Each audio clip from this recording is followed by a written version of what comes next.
गए हैं। तुलसी बाबा तो सबसे पहले यही कहते हैं,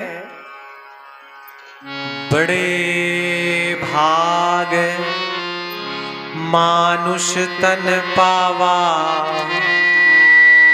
सुर दुर्लभ यहाँ संत ही गावा। बड़े भाग्य के बाद हमें भैया मनुष्य का शरीर मिला है, बड़े सौभाग्य के बाद। यानी कि जितने भी जीव जंतु हैं, जितनी वनस्पतियां हैं, वृक्ष हैं, तालाब हैं, सरोवर हैं, या जहां भी जीवन मात्र है, उन सब में हम श्रेष्ठ हैं। मनुष्य, गाय को मां कहा जाता है, उसका पूजन होता है। हाथी में गणपति का आभास करते हैं, उसका पूजन होता है।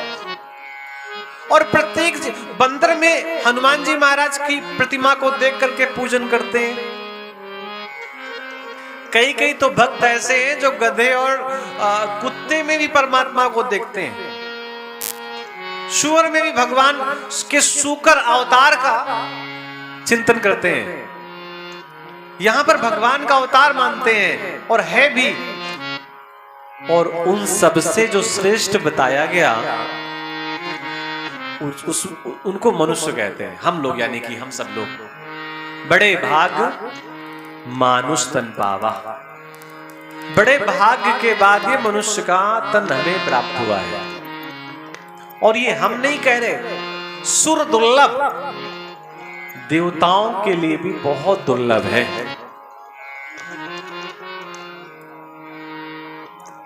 अगर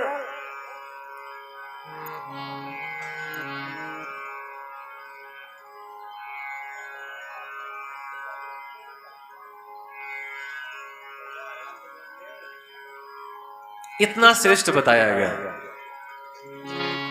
उनमें से सारे मनुष्य श्रेष्ठ हैं, लेकिन बड़े भाग पाइब सत्संगा। मनुष्य होना ये श्रेष्ठ बात है। मंच के पीछे जो सज्जन है, ये कथा हो रही आगे, आप अनर्गल भाषा का प्रयोग कर रहे हैं, ये करना है तो डर करो यहाँ पीछे।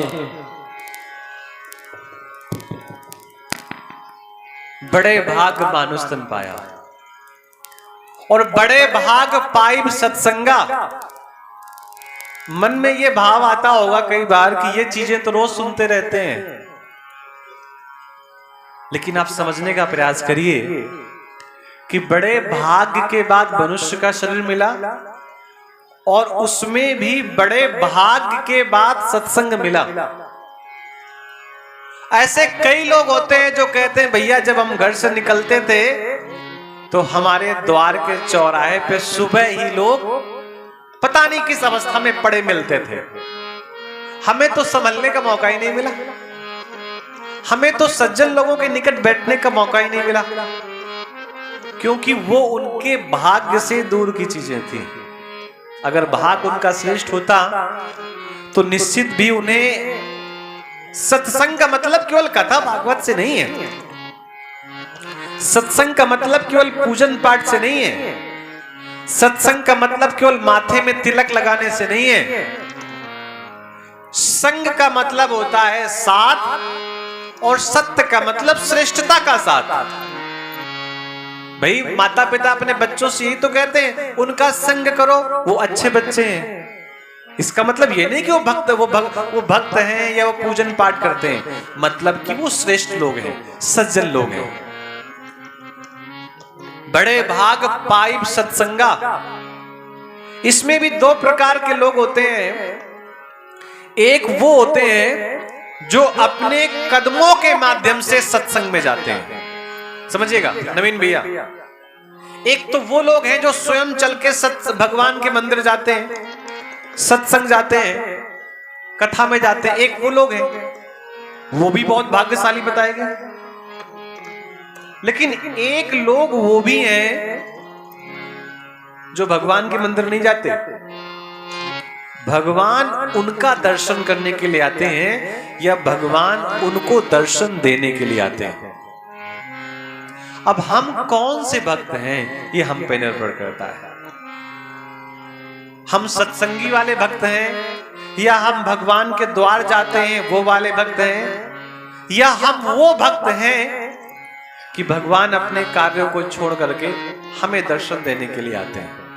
आप कहेंगे क्या ऐसा भी होता है क्या कि भगवान भी किसी का दर्शन करने जाएं या किसी को दर्शन देने जाएं? हाँ, ऐसा है। शबरी माता कहीं मंदिर नहीं गई, शबरी माता कहीं मंदिर नहीं गई, स्वयं राम उनको दर्शन देने के लिए आए। ये माता शबरी की तपस्या का परिणाम है। बाकी तो सब लोग गए। देखिए विश्वामित्र राम जी का दर्शन करने के लिए गए या राम को मांगने के लिए गए। शबरी माता तो नहीं गई ना।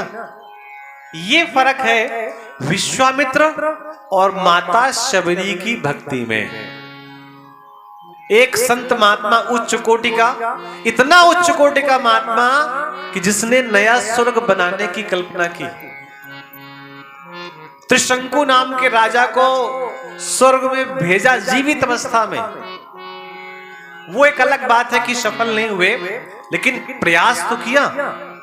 इतने बड़े महात्मा को भगवान का दर्शन करने के लिए अयोध्या जाना पड़ा, लेकिन माता शबरी कहीं नहीं गई, स्वयं राम चल करके उनके पास आए।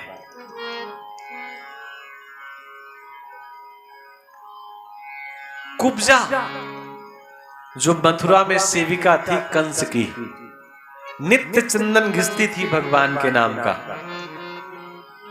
लेकिन जब भगवान के दर्शन करने की बात आई तो भगवान का भजन तो करती है, चिंतन तो करती है, लेकिन भगवान का दर्शन करने के लिए स्वयं नहीं गई। उसकी भक्ति में इतनी ज्यादा निष्कपटता थी, कोई कपट नहीं था उसकी भक्ति में, कि उसका परिणाम कि स्वयं कृष्ण को चल करके उन कुब्जा को दर्शन देने आना पड़ा।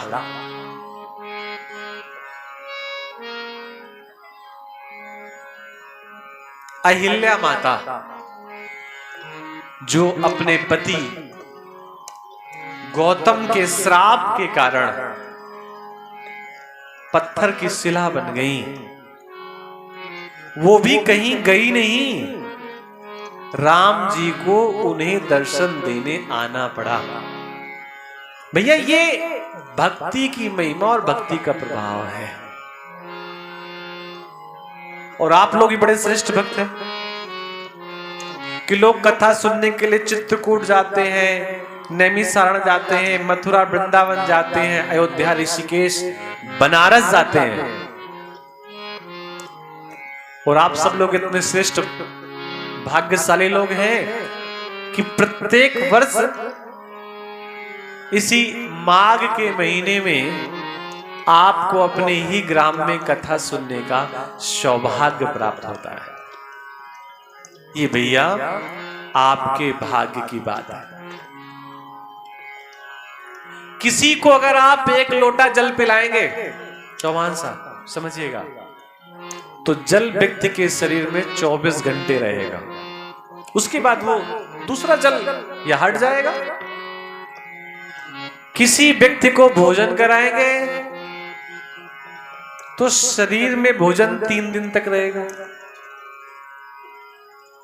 आपने किसी को जल पिलाया तो 24 घंटे शरीर में जल रहा, उसके बाद वो शरीर से निकल गया।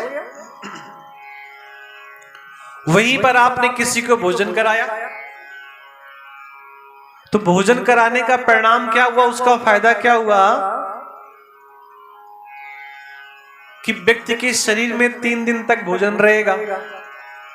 लेकिन कथा और सत्संग का प्रभाव यह है कि इस कथा मंडप की कोई भी बात, सत्संग की कोई भी बात अगर आपके दिमाग या दिल में बैठ जाए तो वो 1 दिन नहीं रहेगी, 3 दिन नहीं रहेगी।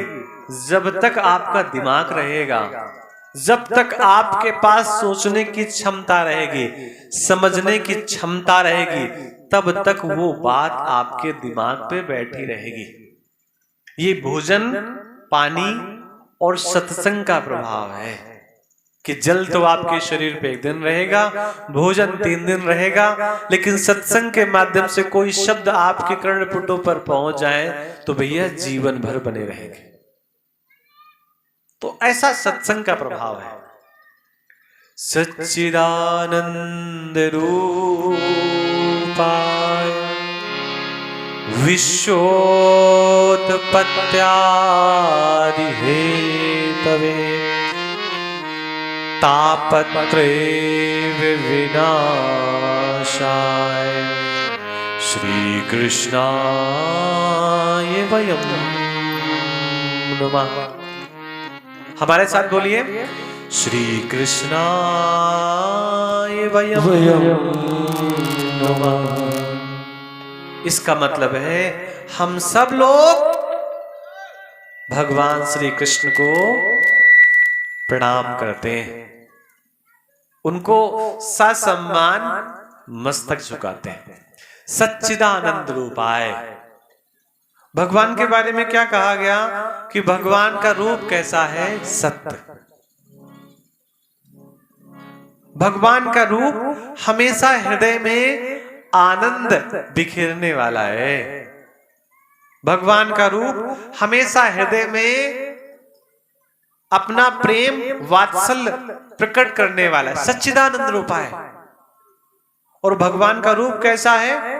विश्वोत्पत्त्यादि हेतवे तापत्रय विनाशाय।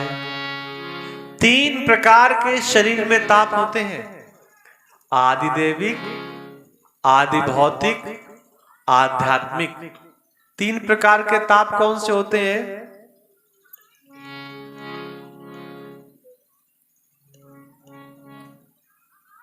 और उन 3 प्रकार के जो रोग होते हैं, उन रोगों को दूर करने की क्षमता भगवान के नाम में है। आप किसी वैद्य के पास जाएंगे तो आपको बताएगा कि आपका कफ बढ़ा हुआ है, पित्त बढ़ा हुआ है या वात बढ़ा हुआ है। ये 3 प्रकार के रोग होते हैं शरीर पे, जिनके माध्यम से जब इनका बैलेंस बिगड़ जाता है तो शरीर में कोई ना कोई रोग उत्पन्न हो जाता है।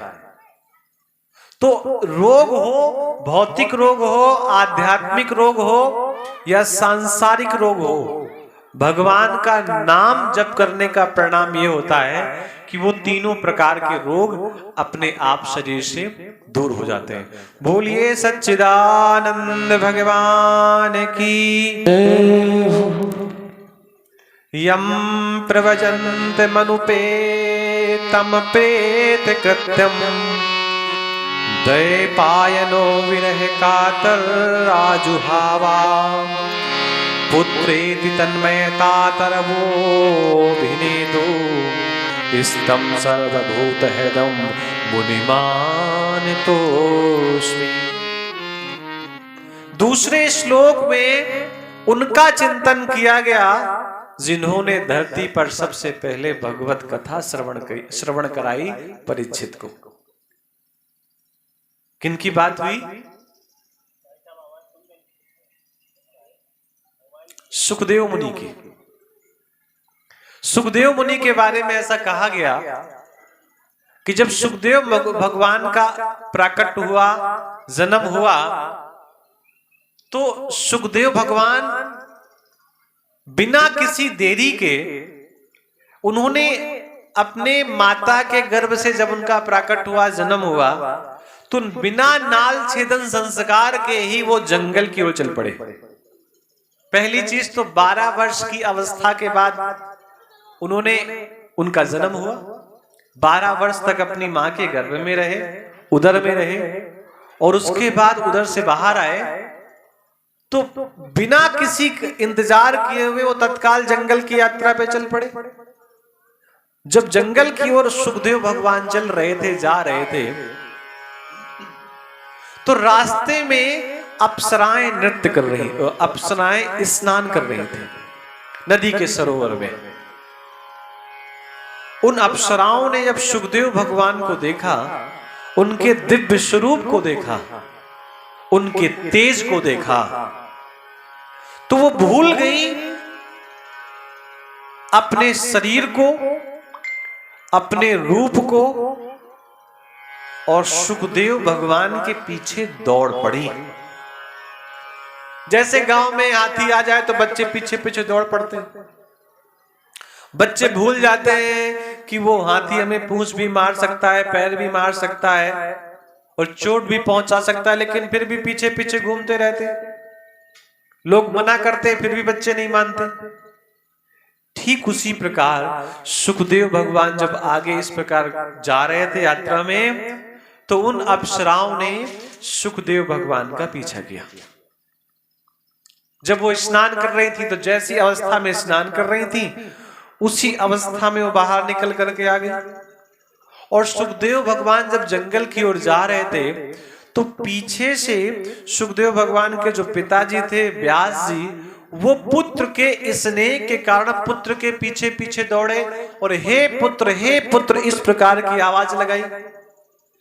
जंगल में जब कोई आवाज गूंजती है, एक बार बोली जाती है, तो सन्नाटा पाकर के वो आवाज कई बार गूंज जाती है।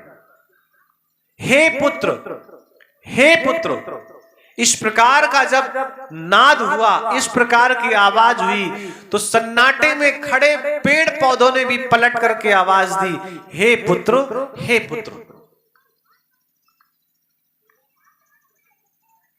और जब हे पुत्र की आवाज उन अप्सराओं ने देखी, सुनी, तो अप्सराओं ने अपने आप को छिपाने का प्रयास किया, क्योंकि अप्सराएं स्नान कर रही थी। और प्रायः व्यक्ति क्या होता है, स्नान करते समय अल्प वस्त्रों में होता है, कम वस्त्रों में होता है। और सुखदेव मुनि को जब उन अप्सराओं ने देखा था, तो उसी अवस्था में बाहर आ गई। और उन्हीं अप्सराओं ने जब सुखदेव मुनि के पिता श्री व्यास जी को देखा, तो छिप गई। तो व्यास जी को ये संदेह हुआ, उनके मन में भाव आया जानने का। अप्सराओं ने उन्हें उन अप्सराओं से व्यास जी भगवान ने पूछा कि एक नवयुवक जब आपके सामने से निकल गया, तब तो आपने क्या किया, अपने आप को छिपाया नहीं, और मैं बूढ़ा व्यक्ति जब तुम्हारे सामने आया तो तुमने अपने आप को छिपा लिया, ढक लिया। अरे वो संकोच तो किसके सामने करना चाहिए, जो वो नवयुवक निकल गया। और संकोच किसके सामने आप कर रही हैं, उस वृद्ध आदमी के सामने जिसकी उम्र बहुत बीत गई है।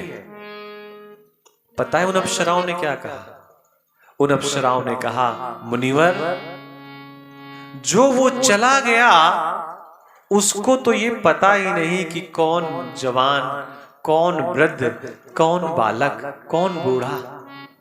उसको तो इस बात का कोई एहसास ही नहीं है। ये तो एहसास किसको है? व्यास जी आपको।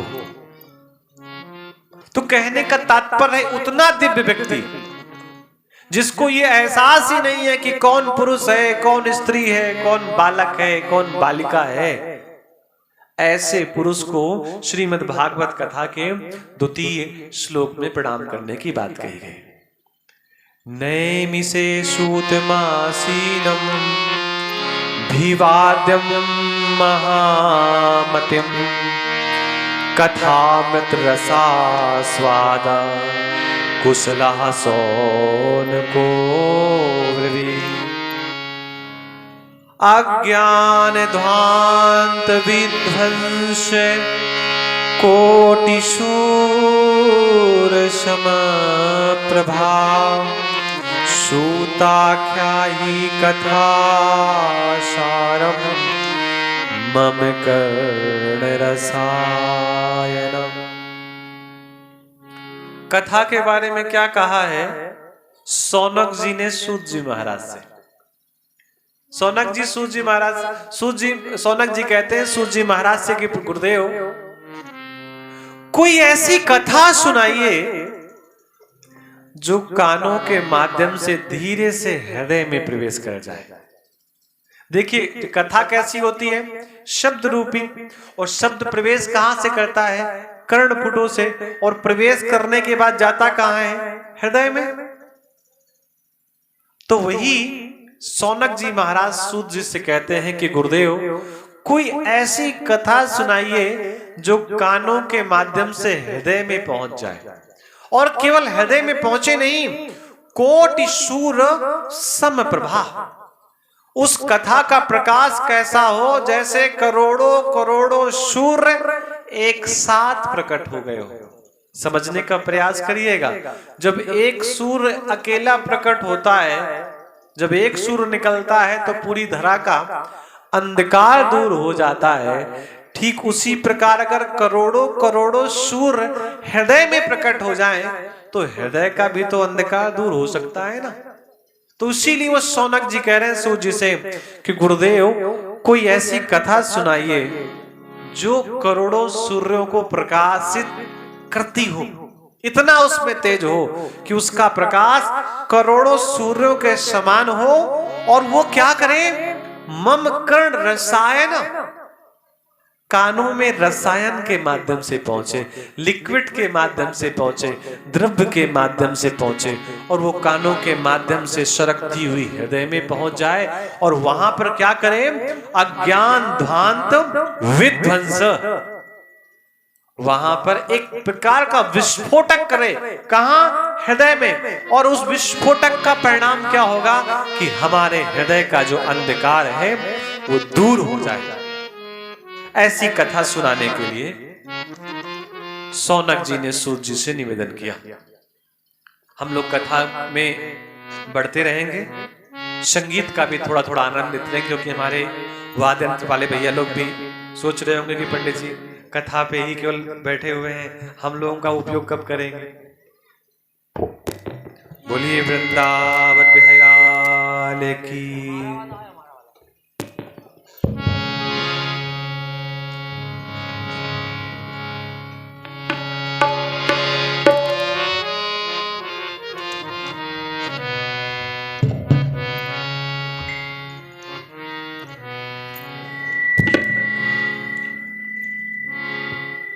रचा है सृष्टि,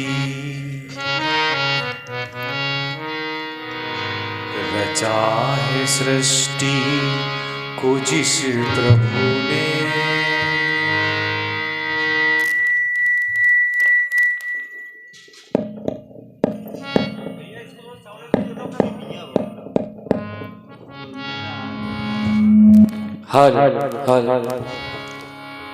रचा है सृष्टि,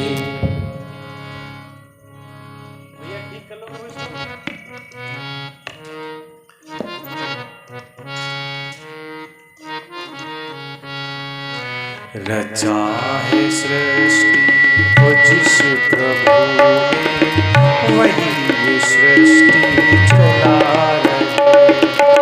रचा है सृष्टि को जिस प्रभु ने, वही ये सृष्टि चला रहे। रचा है सृष्टि को जिस प्रभु ने, वही ये सृष्टि चला रहे। रचा है सृष्टि को जिस प्रभु ने, वही ये सृष्टि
धरा से शरीर पाए, इसी धरा से शरीर पाए, इसी धरा से शरीर पाए, इसी धरा से शरीर पाए, इसी धरा में फिर सब समाए, इसी धरा में फिर सब समाए। है सत्य नियम यही धरा का, है सत्य नियम यही धरा का, है सत्य नियम यही धरा का, है सत्य नियम यही धरा का।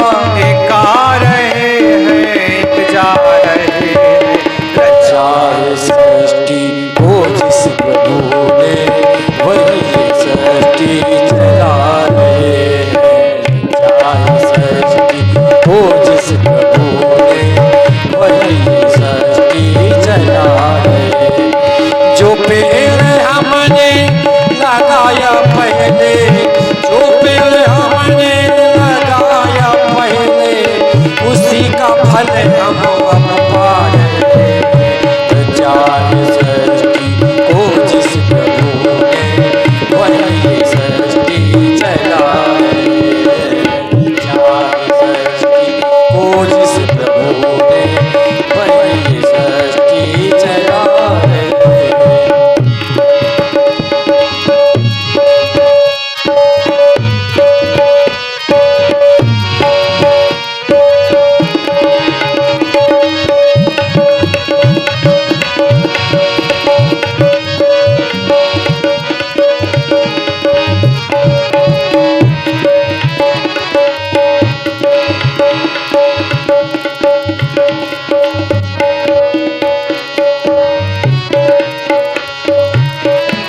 आप सब लोग भी गाइए तो आपको भजन का आनंद मिलेगा।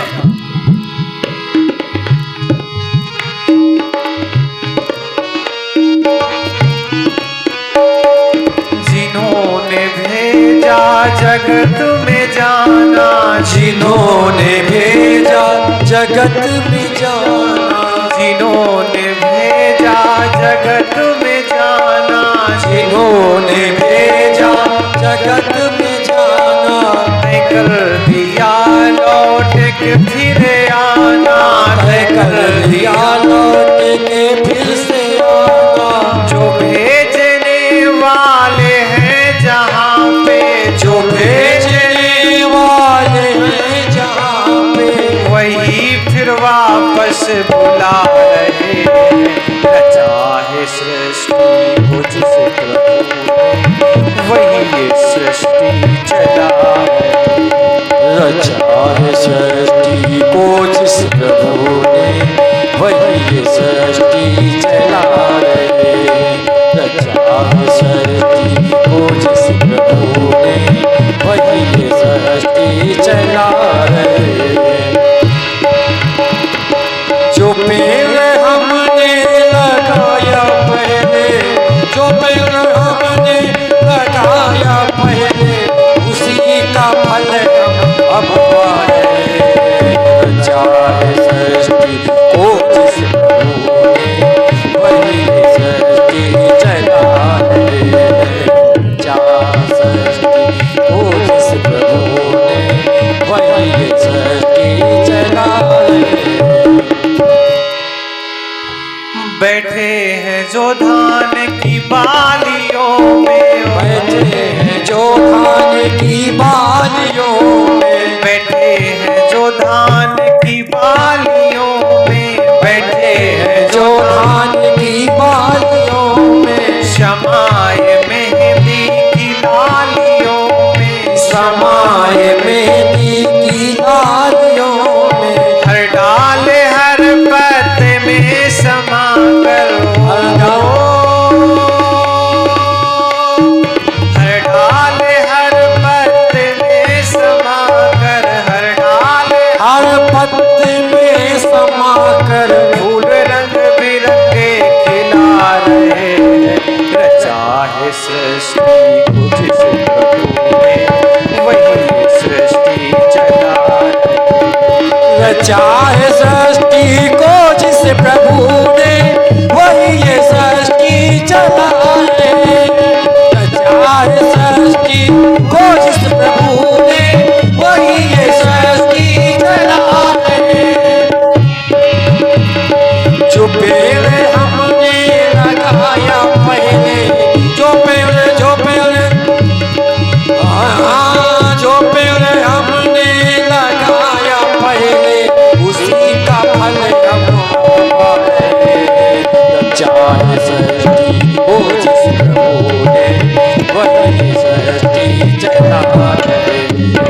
चाहे सृष्टि हो जिस प्रभु ने वही सृष्टि चलाए। वही सृष्टि चला रहे।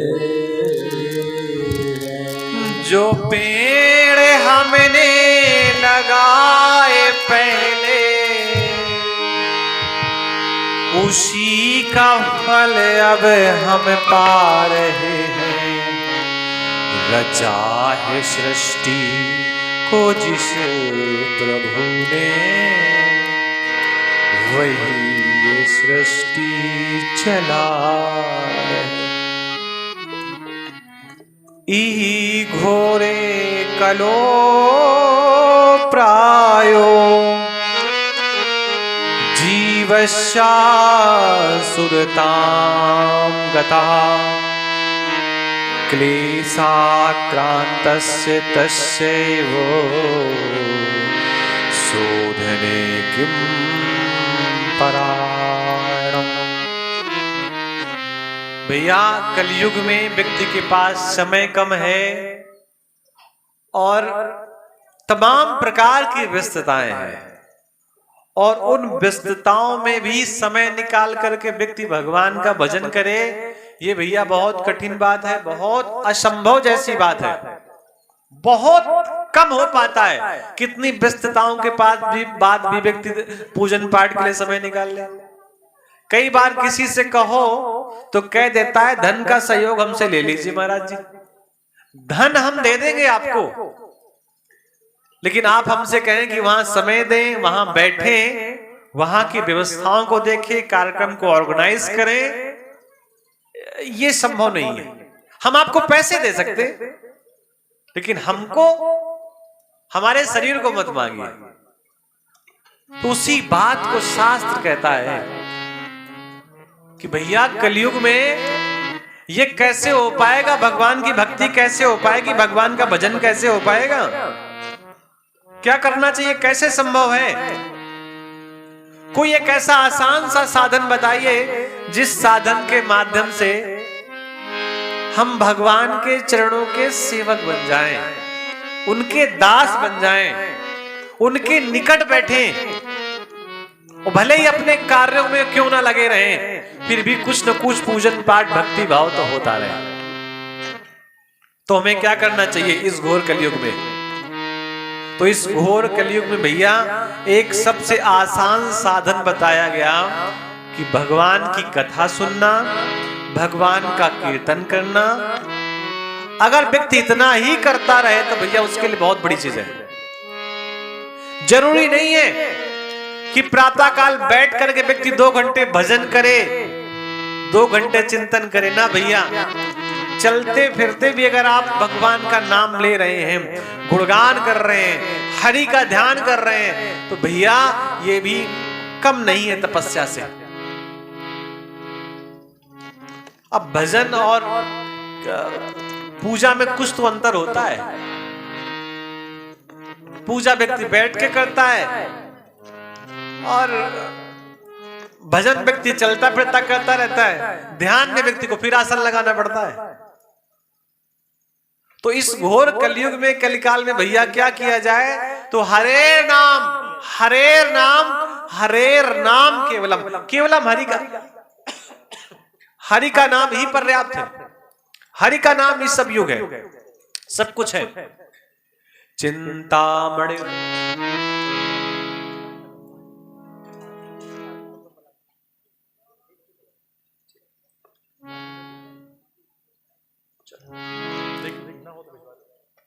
चिंतामणि लोक सुखम सुरतो स्वर्ग संपदम प्रयच्छति गुरु प्रीतो वैकुंठम योगी दुर्लभम। चिंतामणि लौकिक सुख प्रदान कर सकती है और कल्प वृक्ष स्वर्ग के साधन दे सकता है, लेकिन भगवान की भक्ति, भगवान का भजन, ये तो भैया भगवान ने अपने पास ही सुरक्षित रखा है। सभी को ये आसानी से उपलब्ध नहीं है। काल व्याल मुख ग्रास त्रासा सहेतवे श्रीमद् भागवतम शास्त्रम कलौकीरेण भाषितम। किसी अजगर के मुंह में कोई चिड़िया बैठी हो, किसी अजगर के मुंह में कोई चिड़िया बैठी हो और कोई व्यक्ति पूछे कि ये बताओ भैया इस पंछी का, इस चिड़िया का जीवन कितना, इसकी उम्र कितनी है, तो शास्त्र कहता है कि उस पंछी की उम्र केवल उतनी है जब तक अजगर ने अपना मुंह बंद नहीं कर रखा है। अजगर का मुंह खुला हुआ है, उसमें कोई चिड़िया बैठ करके उस अजगर के दांतों में लगी हुई गंदगी को खा रही हो और चिड़िया बड़े सुख से हो, बड़ी प्रसन्न मन से हो कि चलो हमें भोजन मिला, लेकिन कल्पना करो वही अजगर अपना मुख बंद कर ले, तो चिड़िया का जीवन समाप्त हो गया कि नहीं हो गया। तो ऐसा ही हम सबके लिए भी कहा गया।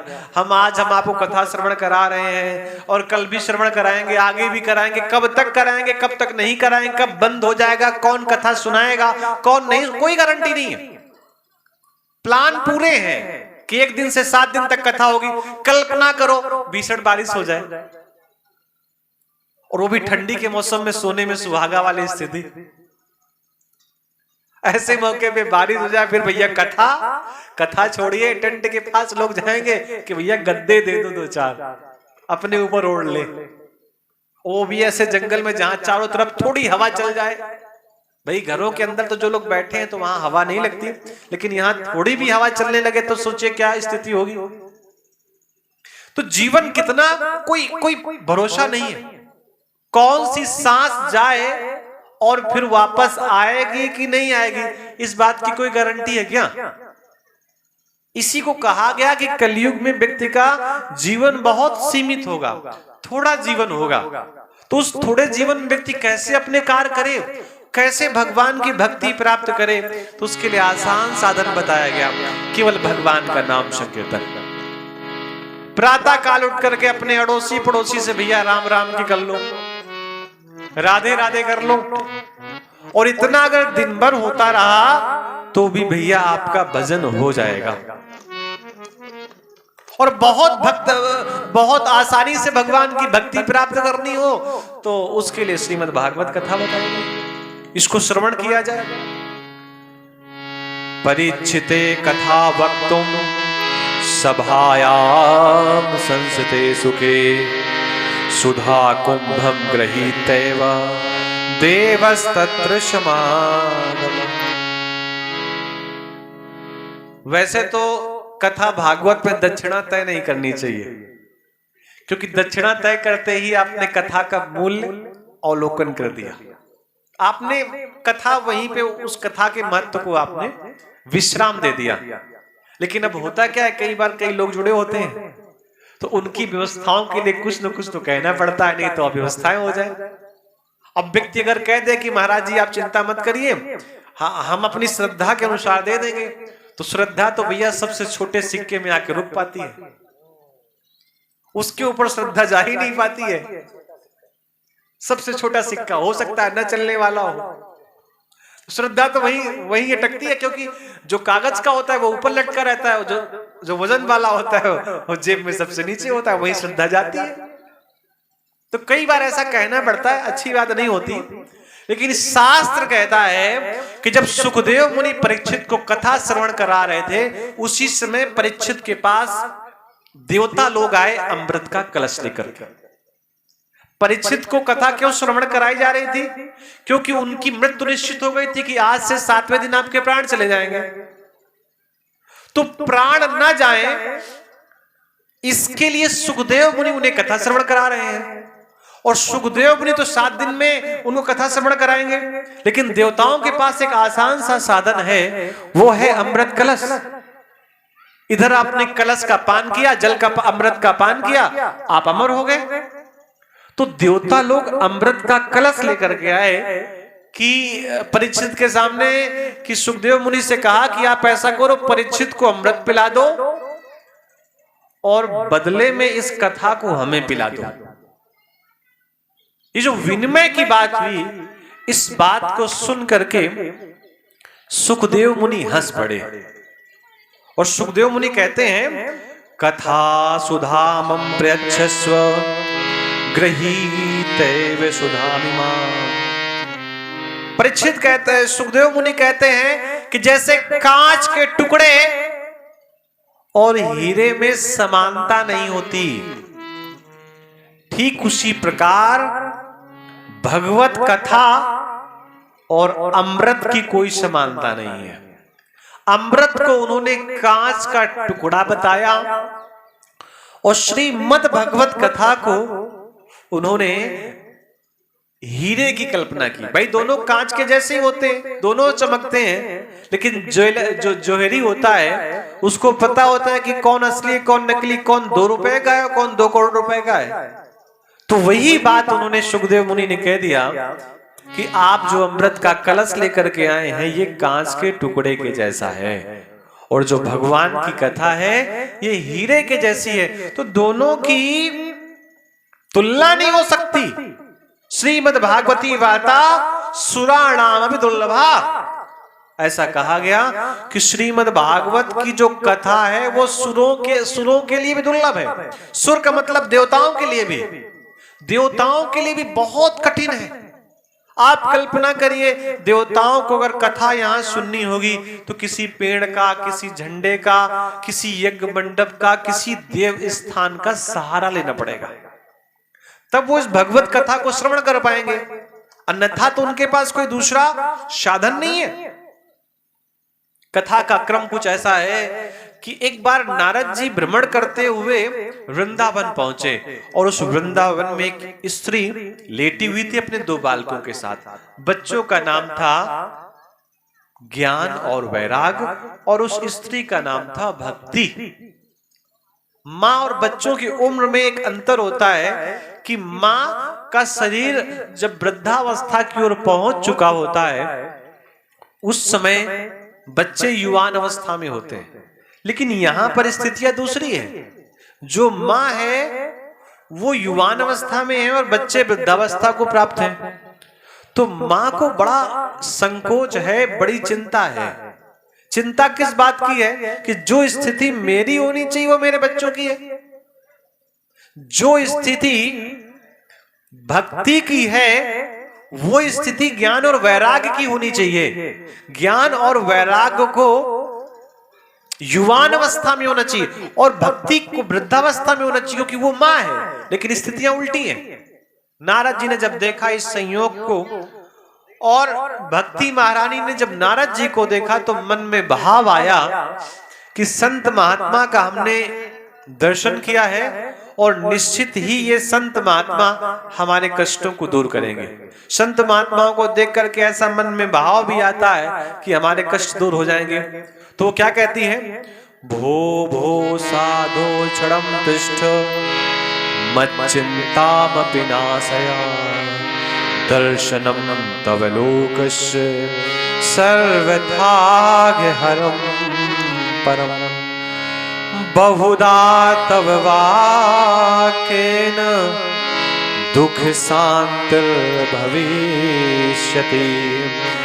यदा भाग्यं भवेत् बोधि भवतो दर्शनम तदा।